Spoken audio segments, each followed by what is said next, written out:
হরে Krishna. 2024 29শে August Annada একাদশী।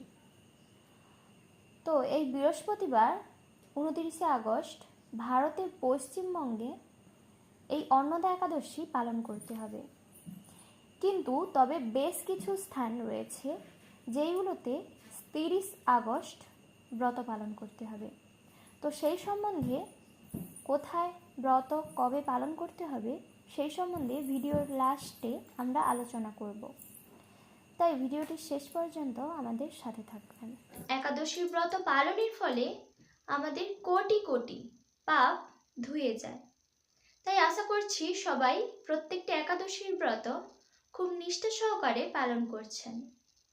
আর যারা পালন করছেন না তারা অতি অবশ্যই এই একাদশী থেকেই আপনারা একাদশীর প্রত্যেকটি ব্রত পালন করার চেষ্টা করুন, অতি অবশ্যই পালন করুন। এর ফলে অনেক পাপ রাশি থেকে মুক্তি লাভ হয়।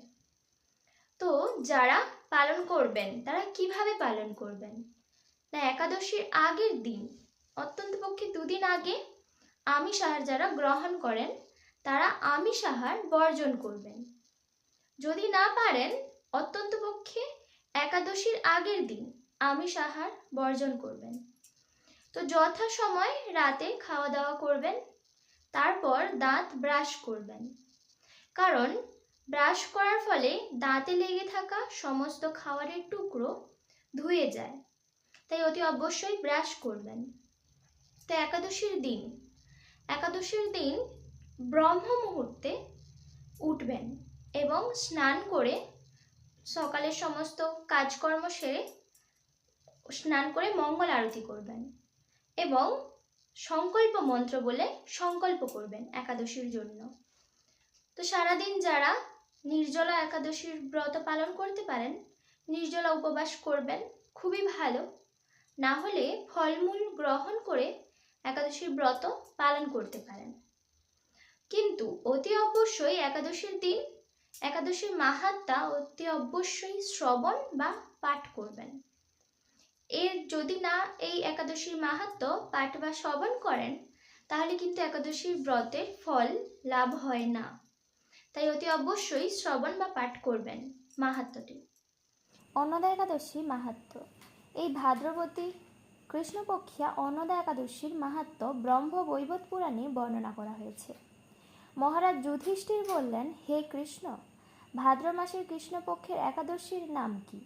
তা শুনতে আমি অত্যন্ত আগ্রহী।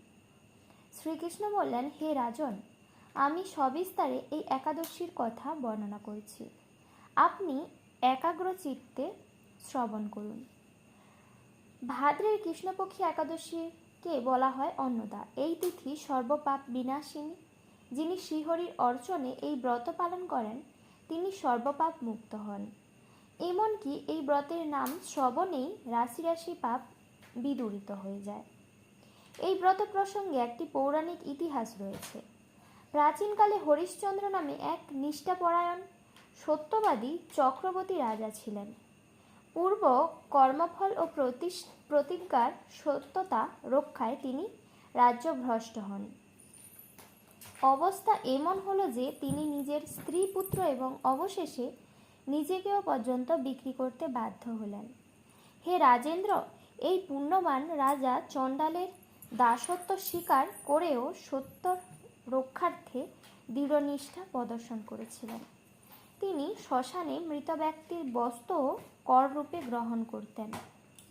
এইভাবে তার বহু বছর কেটে গেল। দুঃখ সাগরে নিমজ্জিত হয়ে কি করি, কোথা যাই, কিভাবে এই দুর্দশা থেকে উদ্ধার পাই, এই চিন্তায় তিনি দিন রাত্রে বিভোর হলেন। এমন সময় দৈবক্রমে দুঃখী গৌতম ঋষি রাজার কাছে এলেন। রাজা মুনিকে দর্শন করে ভক্তি ভরে প্রণাম করলেন। করজোড়ে তার সামনে দাঁড়িয়ে একে একে নিজের সমস্ত কথা জানালেন। রাজার দুঃখের কথা শুনে মুনিবর বিস্ময়াপন্ন হলেন। অত্যন্ত ব্যথিত হয়ে তিনি বললেন, হে রাজন, ভাদ্র মাসে কৃষ্ণপক্ষের একাদশী অন্নদা নামে জগতে প্রসিদ্ধ। আপনি এই ব্রত পালন করুন। এই ব্রত প্রভাবে আপনার সমস্ত পাপের বিনাশ হবে। আপনার ভাগ্যবশত আগামী 7 দিন পরেই এই তিথির আবির্ভাব হবে। এই দিন উপবাস থেকে রাত্রি জাগরণ করবেন। এইভাবে ব্রত উদযাপনে আপনার সমস্ত পাপ ক্ষয় হবে। হে রাজন, আপনার পুণ্যপ্রভাবে আমি এখানে এসেছি, জানবেন। এই কথা বলে গৌতম মুনি অন্তর্হিত হলেন। ঋষিবরের উপদেশ মতো তিনি শ্রদ্ধা সহকারে এই ব্রত পালন করলেন। তার ফলে তার সমস্ত পাপ দূর হলো। হে মহারাজ, এই ব্রতের প্রভাব শ্রবণ করুন। যথাবিধি এই ব্রত পালনে বহু বছরের দুঃখ ভোগের অবসান হয়। ব্রতের প্রভাবে রাজা হরিশ্চন্দ্রের সকল দুঃখ সমাপ্ত হল। পুনরায় তিনি স্ত্রীকে ফিরে পেলেন এবং তার মৃতপুত্র জীবিত হল। আকাশ থেকে দেবগণ দুদুম্ভিবাদ্য ও পুষ্পবর্ষণ করতে লাগলেন। নিষ্কণ্টক রাজ্য সুখ ভোগ করে অবশেষে আত্মীয় স্বজন ও নগরবাসী সহ স্বর্গে গমন করলেন। যে মানুষ নিষ্ঠা সহকারে এই ব্রত পালন করেন তিনি শ্রীহরি চরণে ভক্তি লাভ করে অবশেষে দিব্যধামে গমন করেন। এই ব্রতের মাহাত্ম্য পাঠ ও শ্রবণে অশ্বমেধ যজ্ঞের ফল লাভ হয়। পরের দিন পালনের সময়সূচি। বাংলাদেশ 29শে আগস্ট 8টা 21 থেকে 9টা 46। পশ্চিমবঙ্গ 29শে আগস্ট 7টা 51 থেকে 9টা 30। দিল্লি 30শে আগস্ট 6টা থেকে 10টা 14। মুম্বাই মহারাষ্ট্র 30শে আগস্ট 6টা 23 থেকে 10টা 33। পুনে মহারাষ্ট্র 30শে আগস্ট 6টা 19 থেকে 10টা 29। নাগপুর মহারাষ্ট্র 30শে আগস্ট ব্রত পালন করতে হবে। 5টা 57 থেকে 10টা 8। চেন্নাই তামিলনাড়ু 30শে আগস্ট 5টা 57 থেকে 10টা 5। ভুবনেশ্বর উড়িষ্যা 30শে আগস্ট 5টা 30 থেকে 9টা 41। বিহার 30শে আগস্ট 5টা 29 থেকে 9টা 42। ঝাড়খণ্ড 30শে আগস্ট 5টা 30 থেকে 9টা 42। ছত্তিশগড় 30শে আগস্ট ব্রত পালন করতে হবে। 5টা 45 থেকে 9টা 57। শিলং মেঘালয় 29শে আগস্ট ব্রত পালন করতে হবে। 7টা 51 থেকে 9টা 15। গুয়াহাটি আসাম 29শে আগস্ট ব্রত পালন করতে হবে। 7টা 51 থেকে 9টা 16।